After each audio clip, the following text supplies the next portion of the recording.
Ini beredar rame di YouTube khususnya ya, apa itu video jawaban Ustadz Abdul Somad menjelaskan mengenai bom bunuh diri itu. Yang Ustadz Abdul Somad itu mengutip apa itu fatwa seorang ulama dari mana, dari Timur Tengah lah, apa dari Mesir apa mana itu. Yang intinya itu bukan bom bunuh diri. Bom bunuh diri itu istilah dari Barat. Yang benar itu kan bom istishadiyah, bom untuk mencari jalan syahid. Nah, ketika ada bom di kemarin di Bandung itu di Polsek mana itu mulai banyak aktivis Islam moderat itu meng-up itu ya. Dan ya itu konteksnya fatwa yang dibacakan UAS itu kan mungkin konteks zaman dulu ketika persepsi mengenai perang di Palestina antara Israel dengan Palestina itu sedemikian luas seperti itu sehingga melahirkan fatwa seperti itu. Nah, apakah benar apa keliru untuk konteks Palestina itu kita tidak bahas ini, meskipun menurut saya juga itu nggak tepat juga itu. Nah, yang jelas kalau untuk konteks Indonesia fatwa seperti itu amat sangat menyesatkan. Nggak ada perang, nggak ada ini. Tapi yang perlu saya ingatkan tuh, kenapa berkali-kali saya selalu usil mengenai, bukan was ya, usil mengenai ulama-ulama yang tampil di publik yang saya pertanyakan keyakinannya mengenai hadis Nur Muhammad SAW itu. Percaya apa enggak, yakin apa enggak, apa ragu, apa malah menganggap palsu gitu. Kenapa? Karena ya disinilah titik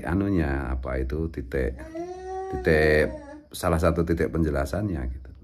Ulama-ulama yang percaya kepada hadis Nur Muhammad SAW itu tidak akan pernah membuat fatwa konyol yang terkait dengan kekerasan, dengan terorisme gitu. Tapi semua teroris dan motivator teroris gitu, dan orang yang tanpa sengaja atau tanpa sadar menjadi motivator teroris, itu adalah orang-orang yang pasti tidak percaya kepada hadis Nur Muhammad SAW gitu. Ya, yang saya sebut motivator tanpa sadar, tanpa sengaja, ya mungkin ya seperti fatwa yang di UAS itu gitu loh.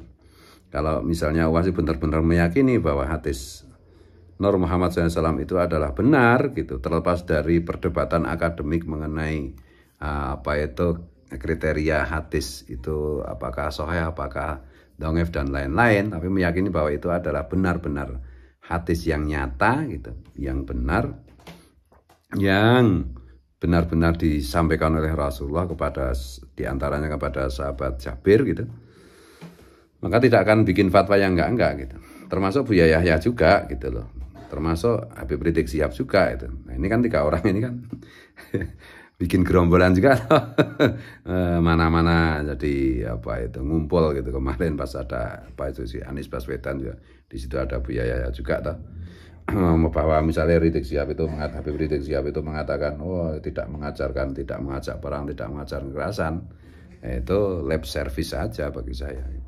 Ujung-ujungnya pasti nanti ya kekerasan, ujung-ujungnya pasti peperangan, pasti itu. Ya, suka berkilah ya biasa aja gitu. Kalau dan sukanya nuduh orang takiyah, misalnya itu si A tapi takiyah. Ya gitu loh.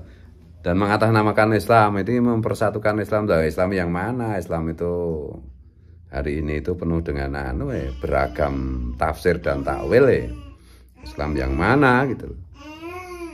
Nah, karena itu nggak bisa juga klaim ini yang selalu digunakan untuk ulama bersatulah di awal bersatu dalam Islam. Lah Islam yang mana? Islam itu macam-macam, mazhabnya juga macam-macam ya.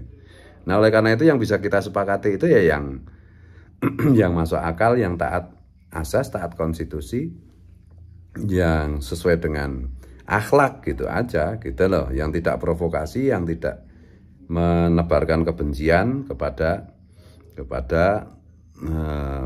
bangsa dan negara, kepada penguasa yang sedang berkuasa gitu. Yang kritis ya kritis, tapi tidak menebarkan kebencian, tidak dengan mengajari rakyat untuk mencaci maki gitu. Ya selalu kalau misalnya contoh yang kecil, nggak usah kepada pemerintah ya.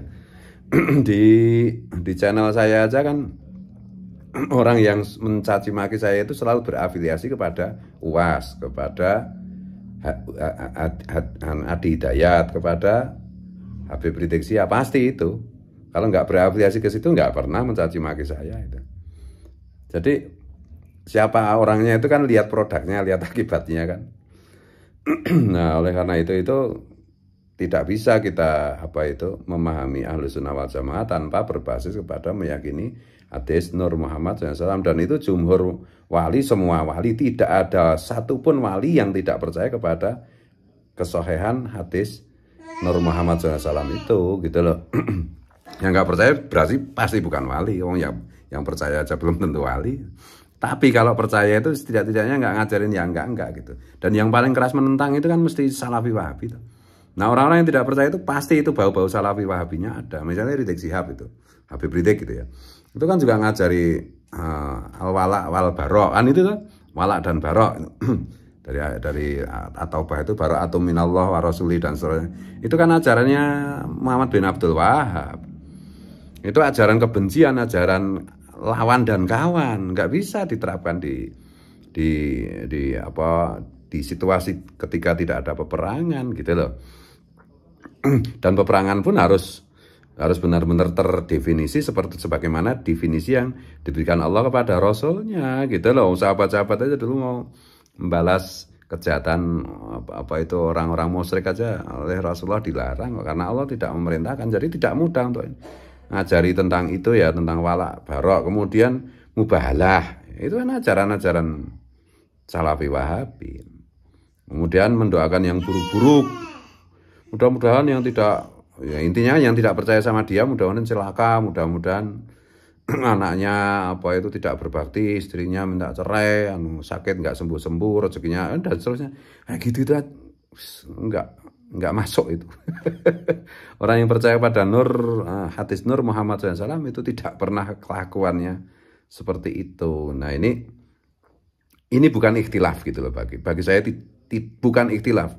Siapa yang tidak percaya Nur Muhammad SAW itu maka dia tidak akan memahami teologi Asngariyah, teologi Maturidiyah, teologi Ahlus Sunnah wal Jamaah, tidak akan memahami sifat 20 dengan mendekati yang seharusnya gitu loh.